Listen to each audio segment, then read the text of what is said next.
Bagi kalian yang sedang mengalami depresi, saya ingin memberikan satu insight dan juga dorongan semangat untuk kalian yang bukan saja berupa motivational speech, tapi saya ambil ini dari prinsip firman Tuhan. Musa dan Elia adalah dua hamba Tuhan besar di Perjanjian Lama yang pernah mengalami depresi berat. Jadi mereka mengalami pengalaman yang luar biasa, mountain experience bersama dengan Tuhan. Kalau Musa sempat menghabiskan waktu 40 hari bersama dengan Tuhan di atas Gunung Sinai. Dan Elia juga di atas gunung, ya, pada saat dia menurunkan api dari langit dan akhirnya bisa mengalahkan ratusan nabi Baal yang tidak bisa menurunkan api dari dewa-dewa mereka. Tetapi setelah itu, setelah pengalaman yang luar biasa di atas gunung, mereka kemudian seperti terjerumus di dalam depresi yang berat. Mereka seperti menyanyi, "Bunuhlah aku," atau "Lebih baik aku mati saja." Ya, bagaimana ini bisa terjadi? Ya, itu hamba Tuhan yang demikian dipakai Tuhan pada satu momen tertentu tiba-tiba bisa terperosok ke dalam depresi yang berat pada momen berikutnya. Ini kadang-kadang mengherankan kita, ya. Saya teringat satu cerita di dalam firman Tuhan di satu Raja-Raja pasal 20, yaitu tentang Raja Aram dan pegawai-pegawainya yang berunding dan mereka mengatakan kalau ingin berperang melawan Israel, lebih baik berperang di tanah rata atau dataran, dalam bahasa Inggris the valleys. Karena Tuhan mereka adalah Tuhan atas gunung katanya. Jadi kalau berperang sama orang Israel di gunung, pasti kalah. Tetapi kita bisa mengalahkan orang Israel di valley, di lembah. Dan kemudian sangat menarik, saya lihat bahwa sebagai respons Tuhan mengutus seorang nabi dan mengatakan kepada mereka untuk berperang melawan Aram. Dan di dalam peperangan tersebut, 100.000 orang Aram mati.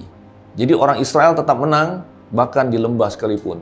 Jadi Tuhan seperti ingin membuktikan, dia adalah Tuhan di atas gunung dan juga Tuhan di lembah. Kita ingat satu peristiwa di mana Bapa mengatakan kepada Tuhan Yesus, "Inilah anak yang kukasihi, kepadanya lah aku berkenan."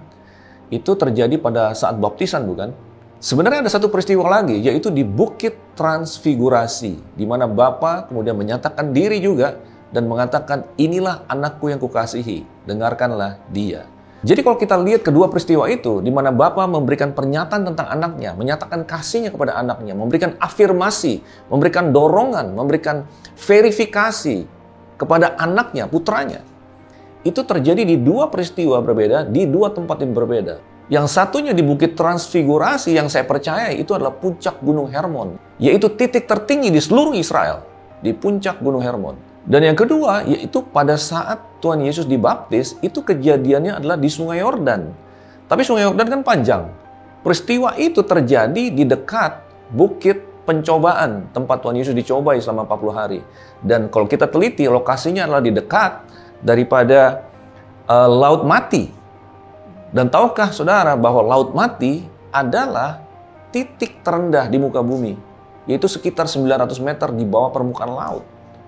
Jadi Bapa menyatakan afirmasinya kepada putranya di dua tempat berbeda, satunya di atas gunung, satunya di titik terendah di lembah. So, our God is the God of the mountain and the God of the valley. Pada saat kita ada di dalam titik depresi, titik yang sangat rendah, titik di mana mental kita merasa tertekan, ketahuilah Tuhan ada di sana. Bahwa Tuhan kita juga adalah Tuhan atas lembah.